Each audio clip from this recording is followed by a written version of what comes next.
Você sabe quem foi Arão, irmão de Moisés? Será que realmente Cristo foi superior a ele, a Arão?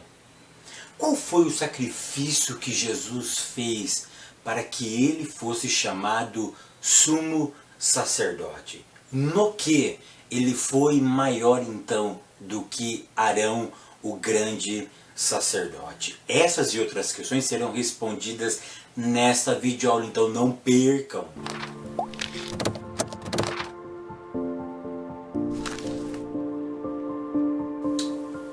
A paz, queridos, que bom estarmos aqui novamente no nosso programa semanal da Escola Bíblica Dominical para darmos sequência à nossa série de estudos bíblicos baseado na carta aos Hebreus. E hoje nós chegamos à lição de número 5. A lição de número 5 tem como título Cristo é superior a Arão e a ordem levítica. Então hoje nós vamos focar na superioridade de Cristo, da pessoa de Arão e da ordem levítica. E a leitura bíblica em classe se encontra na carta aos Hebreus, no capítulo 4, do verso de 14 ao 16, até o capítulo 5, no verso 14. Então, a leitura bíblica em classe se encontra na carta aos Hebreus, no capítulo 4, do verso 14 ao verso 16, e o capítulo 5, do verso 1 até o verso de número 14. Queridos,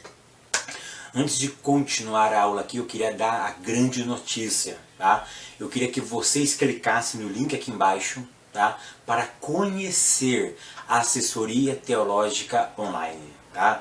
Ela ficou pronta, tá? Claro, não ficou assim algo do outro mundo, mas o site, a plataforma ficou pronta. Eu criei a assessoria teológica online. Eu gostaria, se você realmente pudesse, que acessasse esse link aqui, vai estar aqui embaixo o link de acesso, tá? O meu site www.assessoriateologicaonline.com.br. Ali vai ser tudo intuitivo, você vai receber, você vai caminhar por alguns passos, tá? Eu preparei 3 vídeos explicando um pouquinho sobre a minha vida e o que é e o que vai ser assessoria teológica, e eu convido você, meu aluno, minha aluna, a participar desse grande projeto. Eu gostaria que no final desse vídeo você assistisse até o final, porque no final eu tenho uma palavra de Deus para você. Eu vou fazer um pedido especial para vocês, tá bom? Então assiste a toda essa aula, no final eu tenho mais uma palavrinha para falar com vocês, amém? Então hoje nós vamos falar sobre a superioridade de Cristo a Arão. Desculpe pelo meu traje, que eu tentei gravar com o terno, mas está muito quente mesmo, e eu ia suar demais. Eu não tenho aqui, o ventilador está em cima, mas se eu ligo ele, pega tudo no som, o som fica muito ruim, então vocês me perdoem a forma de que eu estou vestido hoje, tá? O importante não é isso, o importante é a ministração da sua santa e bendita palavra. Então hoje iremos mostrar o porquê Cristo é superior a Arão. Que nós sabemos que Arão foi o primeiro sacerdote. Deus pediu para que Moisés escolhesse o seu irmão para ser o representante de uma ordem, tá? Que fosse representante do povo a Deus. Então o irmão de Moisés, Arão, tinha o dever, recebeu o chamado para representar Deus diante do povo em todas as esferas da vida. Os levitas, por exemplo, os sacerdotes, os Kohanim, que em hebraico é Kohanim, Kohanim são sacerdotes. Kohen é sacerdote no singular, Kohen, sacerdote no singular. Kohanim, sacerdotes no plural, é mais de um sacerdote. Então, se eu tenho um sacerdote, eu falo Kohan.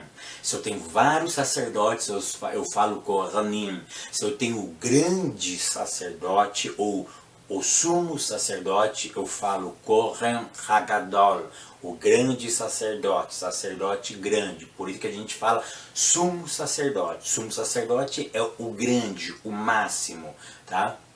Sacerdote, tá? Então Arão, ele deu origem ao sacerdócio, tá? A uma ordem chamada ordem levítica, tá? O objetivo dessa aula não é explicar detalhadamente o serviço de um sacerdote, é mostrar que Cristo foi superior à ordem de Arão, à ordem levítica, o trabalho de Arão, que Arão foi o primeiro sacerdote, o primeiro sumo sacerdote. Então por isso que vai comparar o sacerdócio levítico com o sacerdócio de Cristo.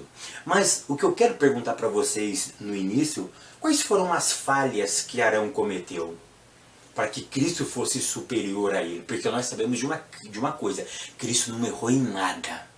Em nada da sua vida ele errou. Então por que ele foi superior a Arão?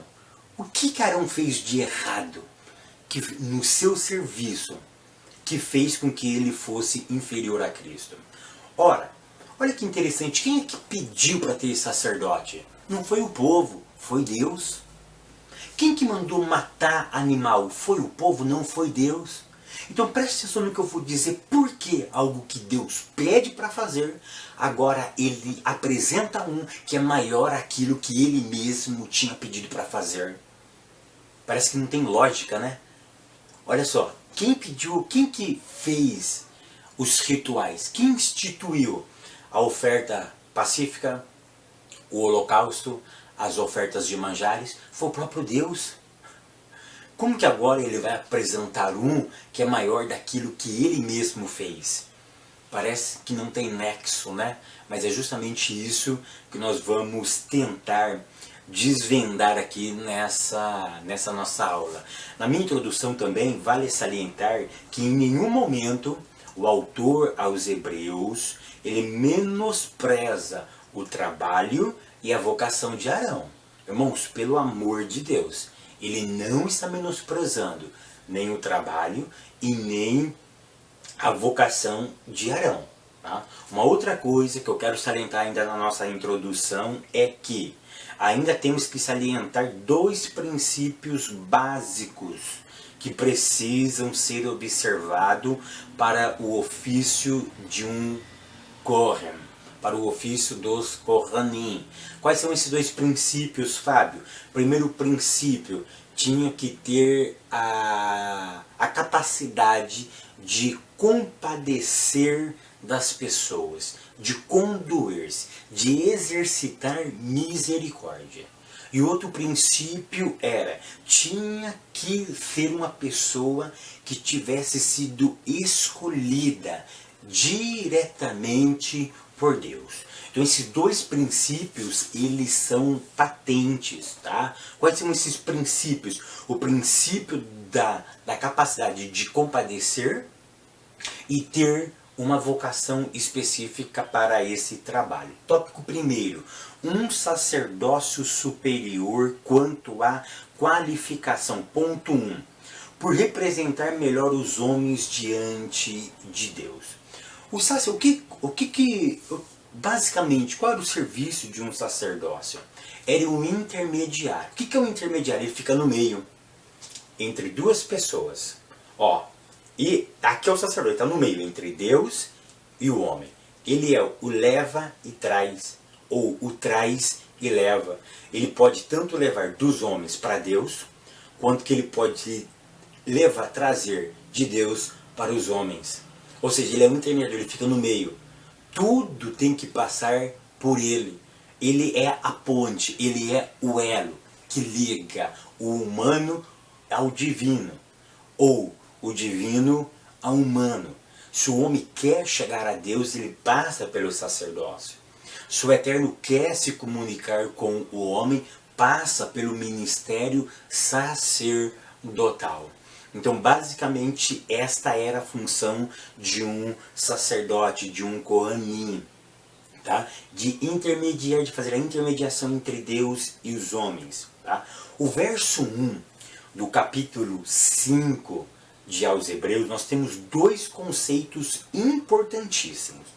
Olha bem, no capítulo 5, verso 1, nós temos dois conceitos importantíssimos. O primeiro, eu vou falar neste ponto. O segundo, eu trato no segundo ponto, ok? Qual é o primeiro princípio que temos no capítulo 5, no verso 1?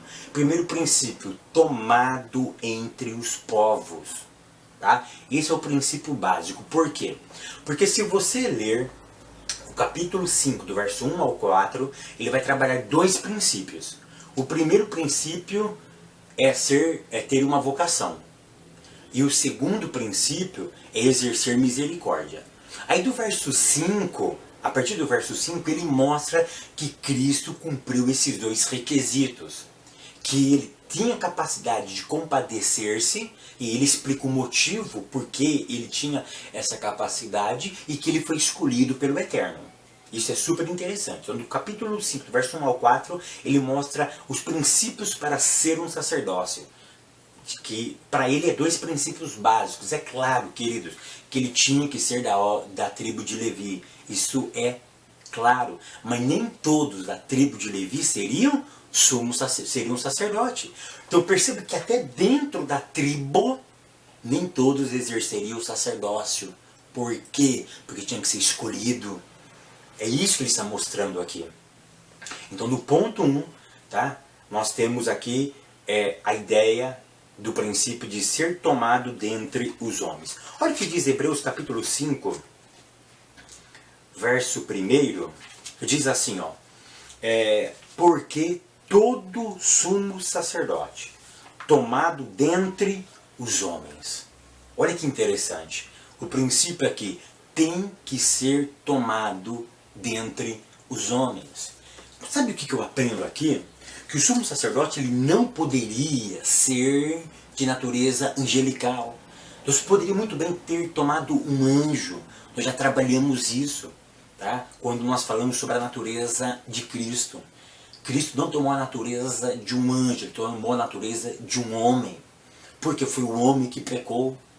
Para fazer um intermédio entre homem e Deus, tinha que ser um homem. Foi por isso que o texto diz que todo sumo sacerdote é tomado dentre os homens, ou seja, dentre dos seus pares. Se ele cometeu o pecado, lá no princípio, somente um da mesma espécie, um dos seus pares, poderia resolver essa problemática. Então, tomado dentre os homens. Tá? Então, primeira coisa aqui que ele descarta, a natureza angelical de Cristo, do Messias. Ou seja, esse sacerdócio superior que ele iria apresentar, ele não tinha natureza angelical. Tá? Ele não era de natureza angelical, ele tinha que ser homem. E aqui ele vai dizer, ele vai deixar muito bem claro que o Messias, que o Filho de Deus, que era o enviado do Eterno, ele agora está no mistério da encarnação. Ele vai falar novamente sobre o mistério da encarnação, que Cristo se fez homem. Ou seja, é tão interessante que quando nós vamos para Filipenses, no capítulo 2, Paulo diz, no capítulo 2, a partir do verso 5, ele diz, e achado na forma de homem, ou encontrado na forma de homem, ou seja, ele encarnou, ele se tornou como um de nós. E por ele ter sido completamente homem, olha a expressão que eu estou usando, completamente homem, ele pôde então ser tomado entre os homens. Sabe por quê? Porque ele era como um de nós. Ele agora é um dos nossos pares. Ele era como eu. Ele era como você. Fábio, mas como isso pode ter acontecido? E o pecado? Ele venceu o pecado. ele triunfou sobre o pecado.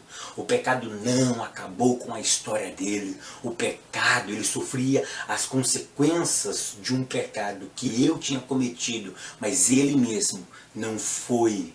O pecado não teve a capacidade de lhe atingir diretamente. Ele sofreu pelos meus pecados. Aquele sofrimento dele não era por causa do pecado dele, era por causa do meu, do teu, do nosso pecado. Então, esse princípio é muito interessante. Ou seja, ele se acha na forma de homem. Aqui está novamente o mistério da encarnação. Sabe o que isso revela? Isso revela cuidado, amor, zelo, compromisso de Deus para me salvar e para salvar vocês. Queridos, que coisa linda, a encarnação ela me encanta. Por quê? Porque isso me revela o cuidado, o amor, o zelo, o compromisso de Hashem, de salvar a minha alma, de salvar a tua alma. Leva isso para a classe de vocês, que Cristo precisou deixar de ser quem Ele era num curto período de tempo, para devotar a sua vida a mim e a você. O ponto 2 vai me dizer, vai me mostrar o segundo princípio, que está no verso 1 do capítulo 5 aos Hebreus.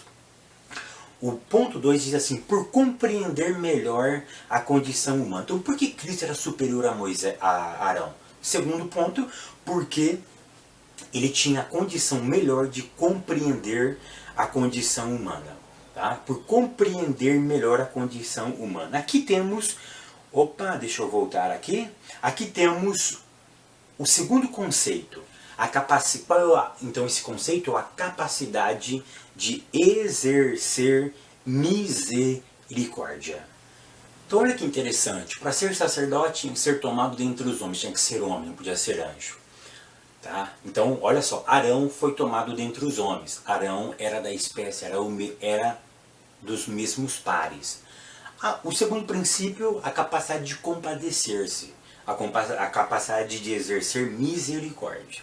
O termo que o autor usa aqui em grego é metriopateia. Tá? Metriopateia significa, tem a ideia de você escolher um meio termo a fim de evitar os extremos. Ou seja, você não pode ser radical ao extremo, mas você também não pode ser relaxado ao extremo. Então, você tem que ter um meio termo. Mas é aí que mora o perigo.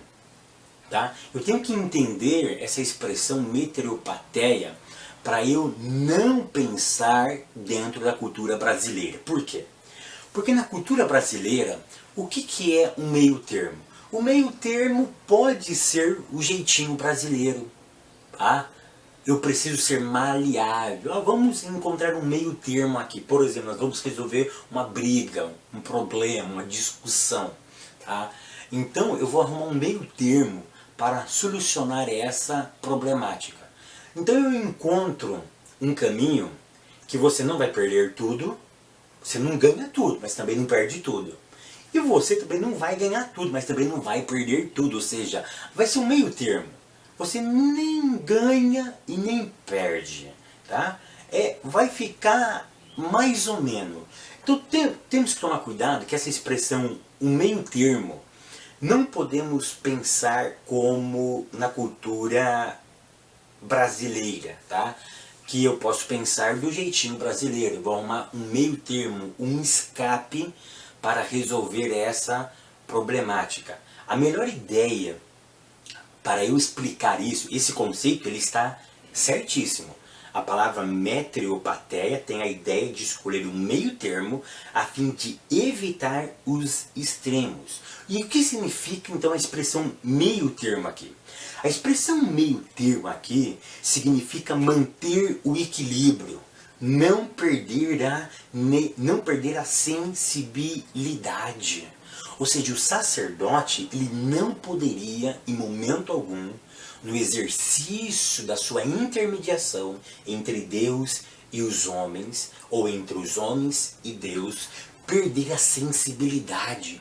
Já imaginou? O sumo sacerdote ele é humano, ele era humano, igual eu, igual a você. Já imaginou se ele não fosse com a cara do Joaquim. O Joaquim chegasse para ele e falasse: sacerdote, é o seguinte, eu estou com um problema aí, eu gostaria que você intercedesse a Deus por mim, que você me instruísse nas Sagradas Escrituras, porque um dos objetivos do sumo do sacerdote era de ser mestre nas Sagradas Escrituras, de educar o povo no caminho de Deus. Por isso que existiam vários sacerdotes e eles tinham que ser mestres na arte do ensino. E ele não gostasse do Joaquim. Você acha que ele ia educar o Joaquim de forma correta? Claro que não, claro que não. Ainda mais se ele tivesse uma desconfiança do Joaquim. Nossa, meu Joaquim, eu não gosto de Joaquim. O Joaquim é metido, o Joaquim é folgado. O Joaquim, eu não gosto do jeitão. Você viu aquelas pessoas que dizem: o meu santo não bateu com o dele? Você percebe que é justamente isso que o texto está querendo dizer. Esse meio termo é que você não perca a sensibilidade. Que você não perca, que você mantenha o equilíbrio na adversidade. Porque quando uma pessoa fosse pedir algo para o sacerdote, ele não poderia de forma alguma perder o equilíbrio. Ou seja, ele não tinha que ser um extremo: eu não gosto dele, então eu não vou me importar com ele, eu não vou interceder a Deus por ele. Ou o contrário, uma pessoa que eu não conhecesse, fosse até mim, sacerdote, pedir uma ajuda, uma orientação espiritual, e eu não importasse com o problema dela, ou seja, o outro extremo. Ou seja, eu estou perdendo a sensibilidade. Para mim, relaxo. Para mim, não tem nada a ver com a sua vida. O problema é seu, minha filha. O problema é seu, meu filho. Cada um com os seus problemas. Eu já tenho um problema demais, já sou sacerdote. Todo dia vem pessoas aqui pedindo a minha ajuda, a minha orientação. Então, você que se vira. Tá? Ele diz isso dentro dele. Estou pouco me lixando por você. Ele não entra no problema da pessoa.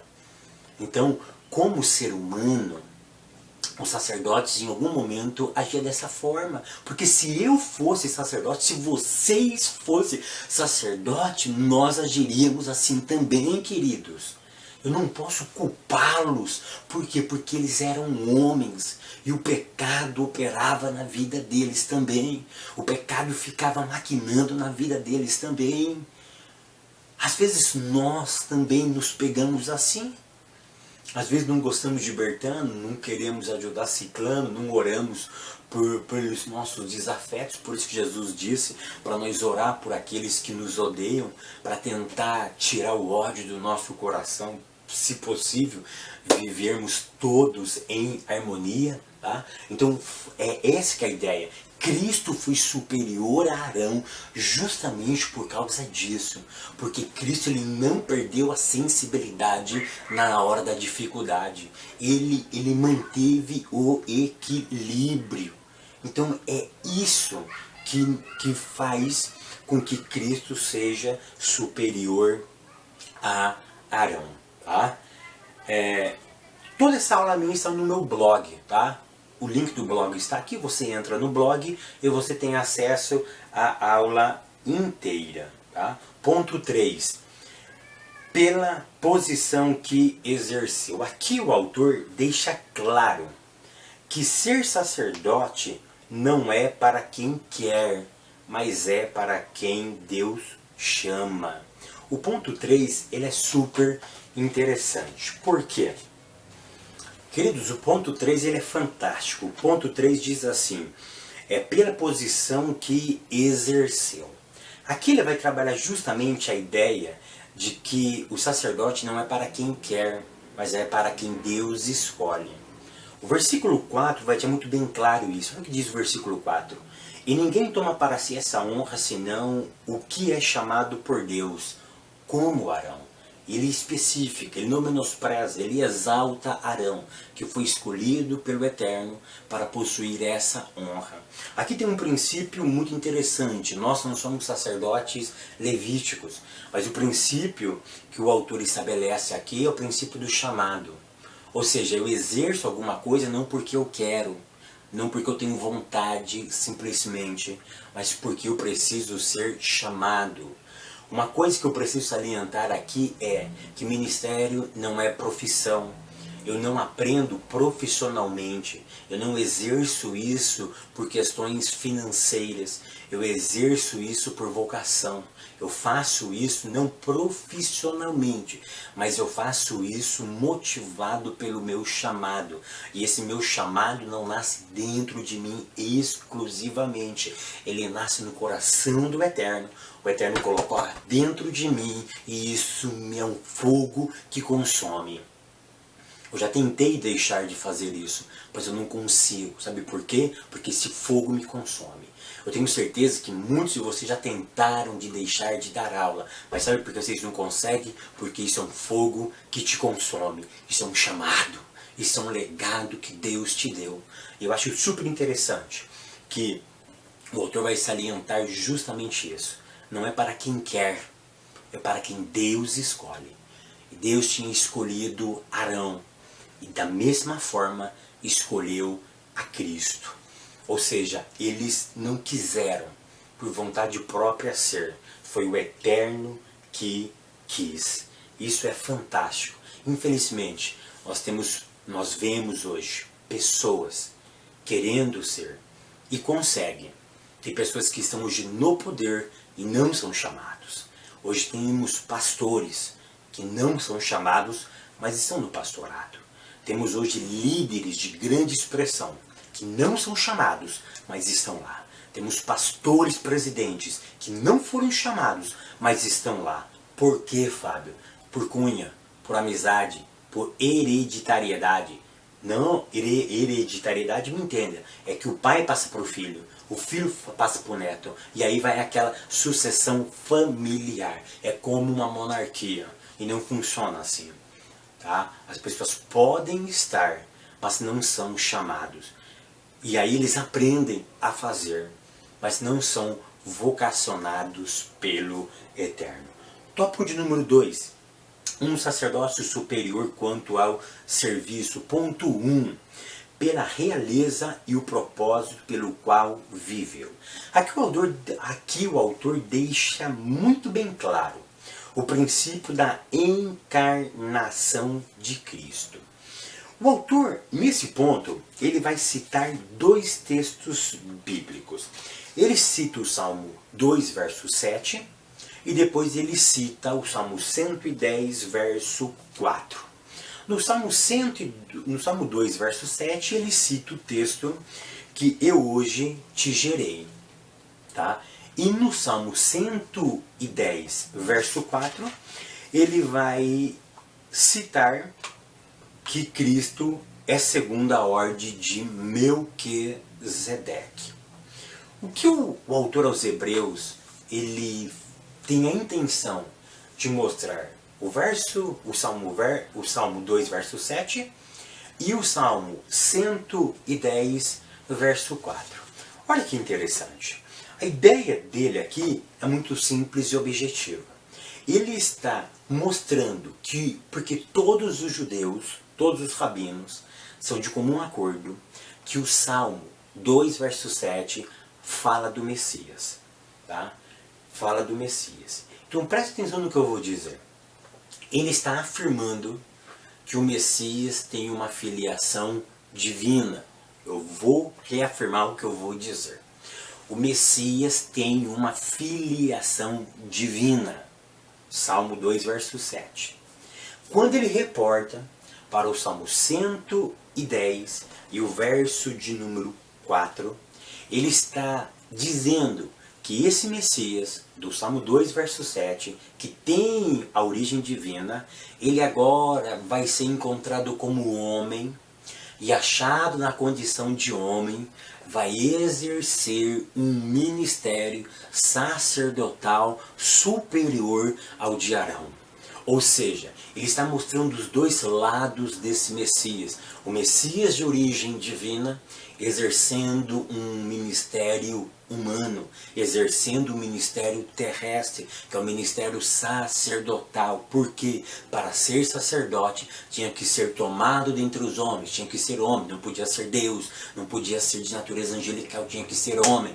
Então perceba que aquele que tem origem divina, ele vai se encarnar, e na qualidade de homem vai exercer um ministério chamado sacerdócio muito mais superior, ou seja, perfeito, que segundo a ordem de Melquisedeque. Não queira saber o que é Melquisedeque agora. Nós vamos ter uma aula específica sobre Melquisedeque. Eu já dei essa aula, tá? Mas nós vamos ter uma aula ainda específica sobre a vida de Melquisedeque. É isso que o autor está tratando neste ponto. Ponto 2. Pela vida santa que possuía. Essa era a vida do sacerdote, a vida separada. O sacerdote, ou o sumo sacerdote especificamente, no dia que ele entrasse, no dia de Yom Kippur, ele usava tipo uma mitra, tá? Aqui na sua cabeça. E essa mitra, tipo uma coroa que ele carregava aqui na sua cabeça, tinha uma tarja de ouro. E essa tarja de ouro estava escrito, tá? Santidade ao Senhor. Porque um dos princípios do sacerdócio era a vida separada, vida consagrada a Deus. E agora o autor aqui no capítulo 5 e no verso 7 de aos Hebreus, ele vai dizer que Cristo, na sua carne, ou seja, nos seus dias, os dias que ele peregrinou aqui nessa terra, ele viveu de forma justa, de forma santa e de forma separada. Porque olha o verbo que ele usa, o qual nos dias da sua carne, nos dias que ele viveu aqui, oferecendo. Olha que interessante. O verbo aqui que ele usa é oferecer. E ele usa aqui no gerúndio, ação contínua do ser, ou seja, ele sempre ofereceu. Ele sempre veio doar alguma coisa para nós. E o que ele veio doar? Aí ele fala oração com grande clamor, lágrimas, ou seja, compaixão. Ele conduía-se por nós. Oração e súplica ao que podia livrar da morte, ou seja, ele oferecia a sua vida a Deus. E vários autores vão dizer que o estilo de vida que ele teve levou ele até o Getsemane. E ele, no Getsemane, deixou muito bem claro aquilo que ele fazia na sua casa, oração pelo seu propósito. Eu vou repetir, no Getsemane, quando ele ora, Pai, se possível, passe de mim esse cálice. Porque todo mundo sabe que ele procurou uma outra alternativa para viver o Calvário. Se tivesse uma outra alternativa, ele queria viver. Mas não tinha outra. E ele sabia que não tinha outra alternativa. Era a cruz, ponto, e acabou. Ou seja, aquilo que ele fez no Getsemane, chorar com intensidade pelas outras pessoas, ele fazia na sua casa. Ou seja, o Getsemane era uma expressão pública do que ele fazia no particular. Uma vida de clamor, de oração e de consagração. Uma vida oferecendo ele às outras pessoas. Uma vida de doação. E o que eu acho super interessante é que aqui no Getsemane eu volto para o termo metreopateia, que significa achar aquele meio termo. Perceba que na hora do Getsemane, na hora mais angustiosa da sua vida, ele não perdeu a sensibilidade. Ele não perdeu a sensibilidade do seu propósito, porque ele sabia para que ele tinha nascido. Ele nasceu para morrer. Então, John Stott vai dizer que quando Cristo andava, não era a sombra de um homem, era a sombra de uma cruz. Ou seja, ele sabia qual era o propósito de Deus para a sua vida. E nesse momento tão difícil, ele não perdeu o equilíbrio, ele não perdeu a sensibilidade. O compromisso com a humanidade gritou mais forte dentro dele.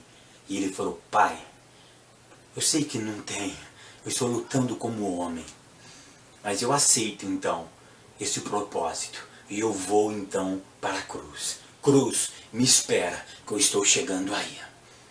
Isso é fantástico, porque ninguém matou Cristo. Teologicamente, Ele entregou a sua vida por mim e por você. Ponto de número 3. Pela submissão que demonstrou. Aqui é muito interessante que o autor vai trabalhar o finalzinho do verso 7. O finalzinho do verso 7 diz assim: foi ouvido quanto ao que temia. Aí tem irmãos que dizem para mim que não precisa estudar grego, não precisa estudar hebraico. Queridos, se não precisasse estudar nem grego e nem hebraico, se eu lesse só o verso 7, no final do verso 7, eu poderia compreender esse texto da seguinte forma. Olha o verso 7. O qual nos dias da sua carne, oferecendo com grande clamor e lágrima, orações e súplicas, ao que o podia livrar da morte, foi ouvido quanto ao que temia. Presta atenção, o que Cristo temia? Nessa tradução, temia a morte. Então o medo que ele tinha da morte fez com que Deus o ouvisse. Então perceba que o medo da morte foi tipo o elo, foi tipo a oração que chegou até a Deus, e Deus olhou para ele e disse: nossa, meu filho está com tanto medo da morte que eu vou livrar ele da morte. Ele vai passar apenas 3 dias e eu não vou deixar ele viver. Eu não vou permitir com que ele morra, que o corpo dele esteja lá. Eu vou ressuscitá-lo. Porque espiritualmente ele estava vivo, mas o seu corpo também eu vou ressuscitar. Parece que o texto está querendo dizer isso, né?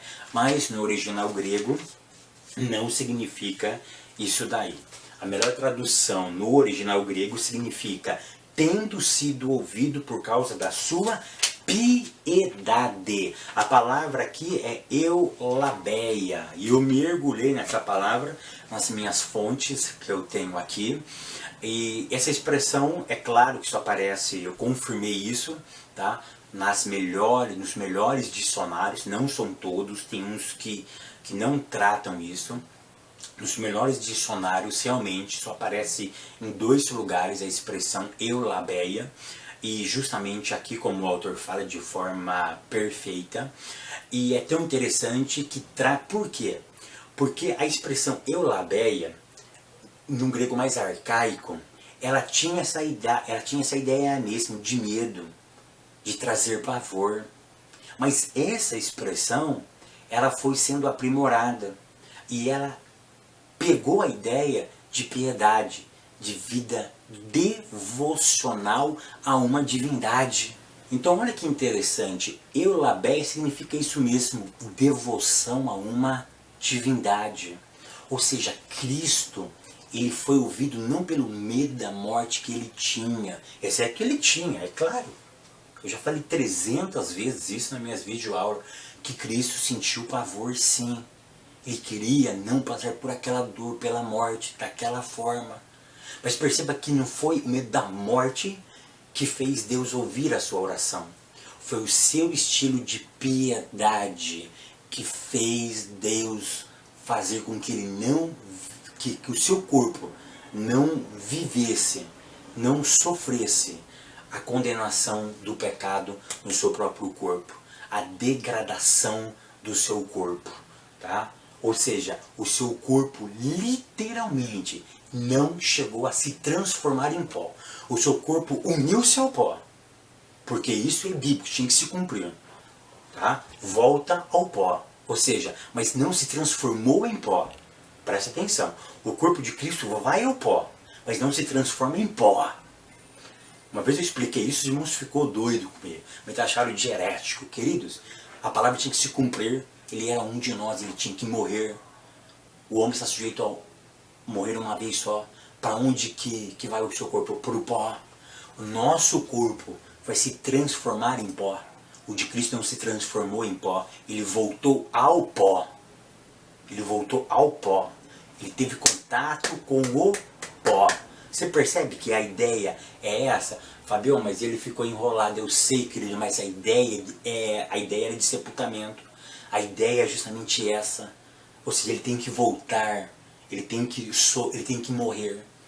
Tá? Então, é por isso que eu volto a falar a importância de estudar as línguas originais. Ela faz toda a diferença.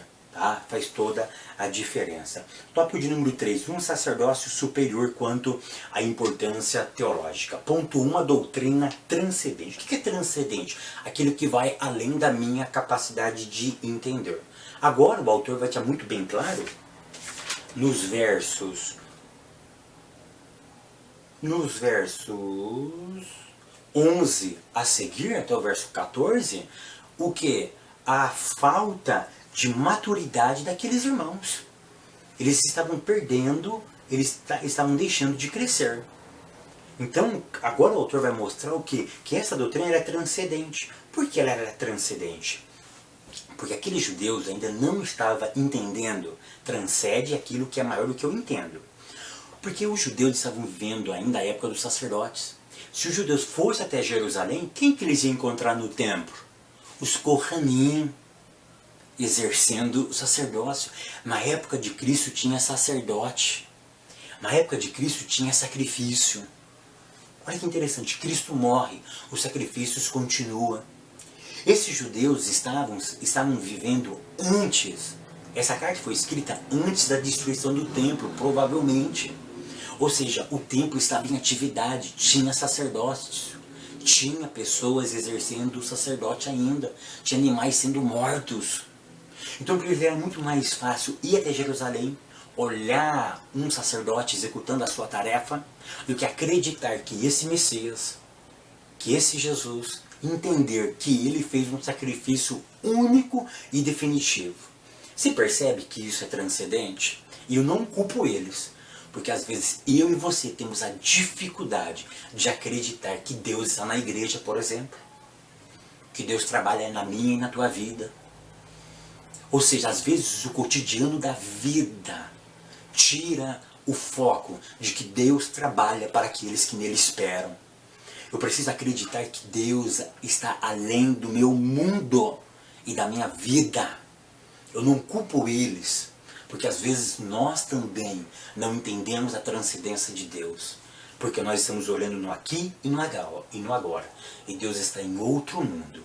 Ou seja, eu preciso olhar este mundo pelo viés de Deus. Quando eu olho este mundo pelo viés de Deus, eu consigo entender que todas as coisas cooperam para o bem daqueles que amam a Deus. E o ponto de número 2 diz, uma doutrina essencial. Olha que interessante, essa doutrina é transcendente, mas ela também é essencial. Por que essencial? Essencial é algo indispensável. Essencial é aquilo que, se não temos, deixamos de ser quem deveríamos ser. Olha que interessante. Eu vivo sem braço? Vivo. Eu sem braço sou ser humano. Nasceu uma criança. Essa criança nasceu sem cérebro. É um ser humano. Nasceu sem olho. É ser humano. Nasceu sem coração, sem fígado. Nasceu sem braço, sem olho, sem orelha. É um ser humano. Já viu o ser humano nascer sem alma? Não tem nexo. Você nasce sem alma. Eu sei que não existe. Porque ser humano precisa ter espírito, precisa ter alma. Porque se ele não tem alma, se ele não tem espírito, ele não é ser humano. Ou seja, isso é indispensável para ser ser humano. É isso que caracteriza o ser. Essencial é algo que, se eu não tenho, eu deixo de ser quem eu sou. Por isso que a doutrina do sacerdócio de Cristo, ela é essencial, ela é indispensável na minha vida. Porque se eu tenho ela, a minha vida tem um outro sentido. E se eu não tenho ela, eu deixo de ser eu deixo de ser quem eu deveria ser realmente. Porque se eu não tenho, eu ando por obras. Se eu não tenho, eu vou atrás de outras pessoas para fazer sacrifícios por mim. Mas se eu tenho essa doutrina, chamada a doutrina do sacerdócio de Cristo, eu passo a entender e a viver que Ele entrou no céu. Ele está no trono da graça. E ainda hoje, Ele socorre a mim e socorre a você. Eu concluo essa aula dizendo, Cristo viveu morreu e ressuscitou. E tenha certeza disso, meu irmão. Tenha certeza disso, minha irmã. Ele pode socorrer os que são tentados. E Ele vai te socorrer. Creia nisso, em nome de Jesus. Que o Eterno continue te abençoando. A tua casa, a tua família, os teus negócios. E até semana que vem, querendo Deus. Queridos, como eu tinha pedido e orientado vocês no começo desse vídeo, que no final eu iria dar uma palavra com vocês. E a minha palavra é falar sobre um dos meus projetos para 2018. Eu tenho, vocês veem a dificuldade minha, tá? De localização, tá? Para eu gravar esses vídeos, tá? Eu não tenho ar-condicionado, eu não tenho um lugar próprio, eu gravo na minha própria casa, é muito apertado aqui. Eu estou gravando aqui no meu quarto e eu gostaria nesse ano de ser ousado, tá? Eu gostaria de fazer uma coisa assim muito melhor para Deus e para vocês. E para isso eu conto com a tua ajuda e com a tua colaboração. O que seria, Fábio, o seu primeiro projeto? O meu primeiro projeto agora seria eu alugar um pequeno cômodo, uma pequena sala, onde eu pudesse estar revestindo essa sala e fazer o meu estúdio próprio. Tá? Eu ia revestir, tá, para o abafamento, ia colocar luzes, ia colocar uma câmera de qualidade, microfone de qualidade, para que eu pudesse fazer ministrações naquele lugar. E para isso, queridos, eu conto com a tua colaboração. Tá? Eu emitia uns áudios via WhatsApp e muitas pessoas se proporam em me ajudar. E a questão que mais pegou era sobre valores. Queridos, a questão não é valor, a questão é ajudar. Eu estava conversando com um pastor esses dias o quanto a área educacional sofre nas nossas igrejas. Infelizmente nós não temos ajuda financeira. Os sacerdotes, eles tinham essa ajuda, quem vivia da área do ensino, mas infelizmente hoje a cultura no Brasil não é a área educacional. Então, verdade, é só você olhar para a escola pública e ver quem quer ser professor hoje. Quase ninguém, porque é uma área desvalorizada, é uma área segregada. Tá? Então a questão não é valor, queridos, não é valor. Já imaginou? Só uma continha básica, porque a força faz a união. Olha que interessante. Vamos supor que 1000 pessoas resolvam me ajudar com R$10 cada um. Seja sincero, R$10 vai mudar a tua vida? R$10 vai deixar você mais pobre? Vai deixar você mais rico? Não. Já imaginou se 1000 irmãos, se 1000 pessoas me ajudassem com apenas R$10? R$10 para uma pessoa não é nada. Mas já imaginou 1000 pessoas ofertando R$10? A potencialidade que seria na minha vida isso? Para eu alugar, para eu ter o meu lugar próprio, a minha câmera, o meu estúdio próprio, para eu transmitir com mais qualidade a mensagem do Eterno.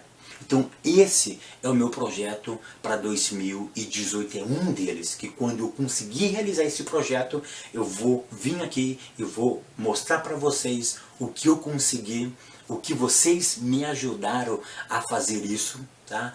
E depois eu estarei lançando outros projetos. Então esse é o meu primeiro projeto. Se você quiser participar desse projeto, eu vou deixar um link aqui embaixo, aonde você vai receber um e-mail com informações, tá? Com informações sobre este glorioso projeto. Eu espero que o Eterno toque no seu coração. E a coisa que eu mais preciso é que você me ajude em oração, para que Deus levante um exército para que possa me ajudar, porque eu quero fazer muito mais pela obra de Deus. O meu desejo é ajudar a tua vida, a você crescer ainda mais na graça e no conhecimento do Senhor Jesus Cristo. Creio em uma coisa, que Deus nos dará vitória e Deus também continuará lhe abençoando. Então venha fazer parte desse grande projeto para o ano de 2018, onde eu terei o meu próprio espaço e você vai participar dessa grande conquista em nome de Jesus.